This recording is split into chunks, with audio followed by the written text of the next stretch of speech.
Hey guys, so I have a 2019 IS300. Does not have the factory CarPlay. This is to show the 4x4 shop CarPlay interface for Lexuses that have the 10.25 inch factory screen. Okay, so Lexion 4x4, obviously a bunch on AliExpress. Solutions that have that sell you the larger screen plus the interface, so you can upgrade to a larger screen, the Android screen, and have wireless CarPlay and wireless Android Auto. This solution is for, I guess it would be 17 plus. So any Lexus IS, they make it for other models too, but any Lexus IS that has the 10.25 inch factory screen, so you can make or add wireless CarPlay and Android Auto to the factory 10.25 inch screen Lexus. So I'll show you the startup.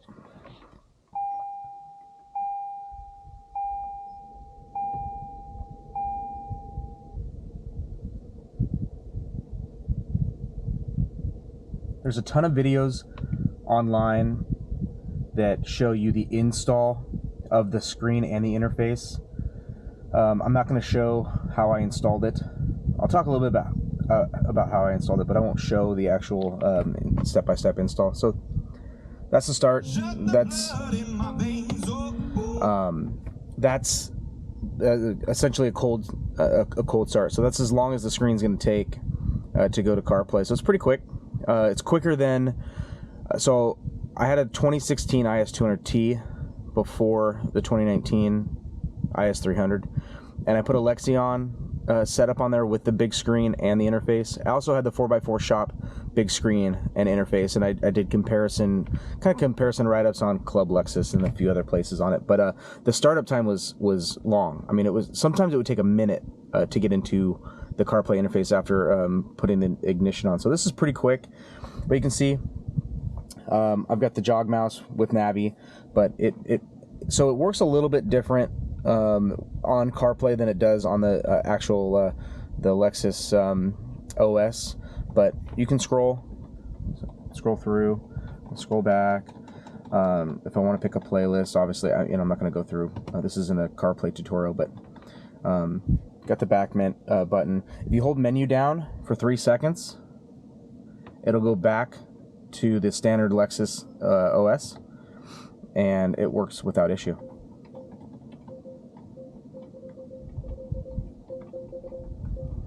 So you can literally go back to this screen and car functions like normal, like it's not even installed. Press menu again for 3 seconds, and we're back into CarPlay. But works fine. Works without issue. It's like as close to a factory install as you can possibly get for wireless CarPlay on these cars. The only thing that doesn't work is changing tracks here, but volume works.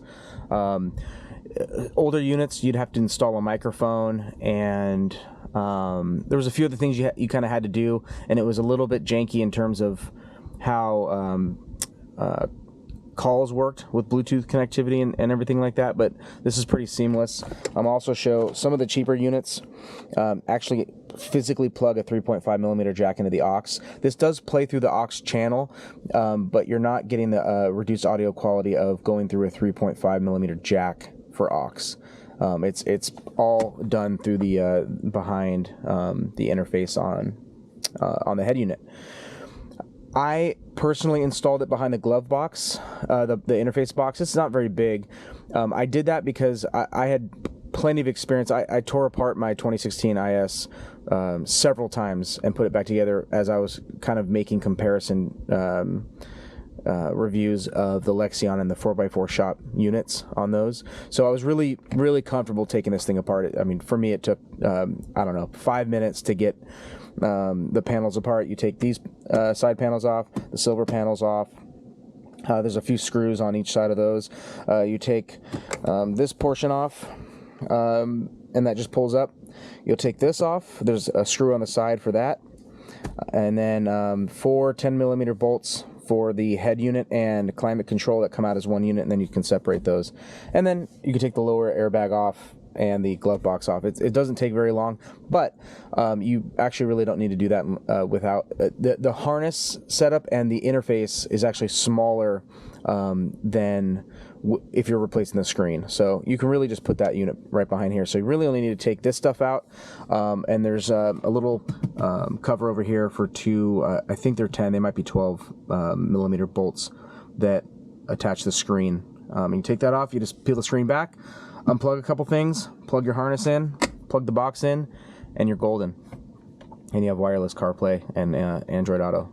Pretty nice setup.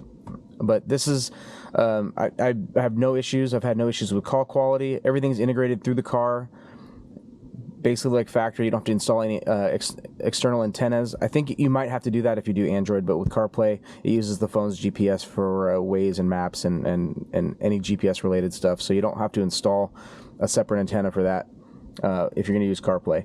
But big thing is you don't have to install a separate mic, an external mic for Bluetooth connectivity for making calls and things like that. It's all through the car, flawless.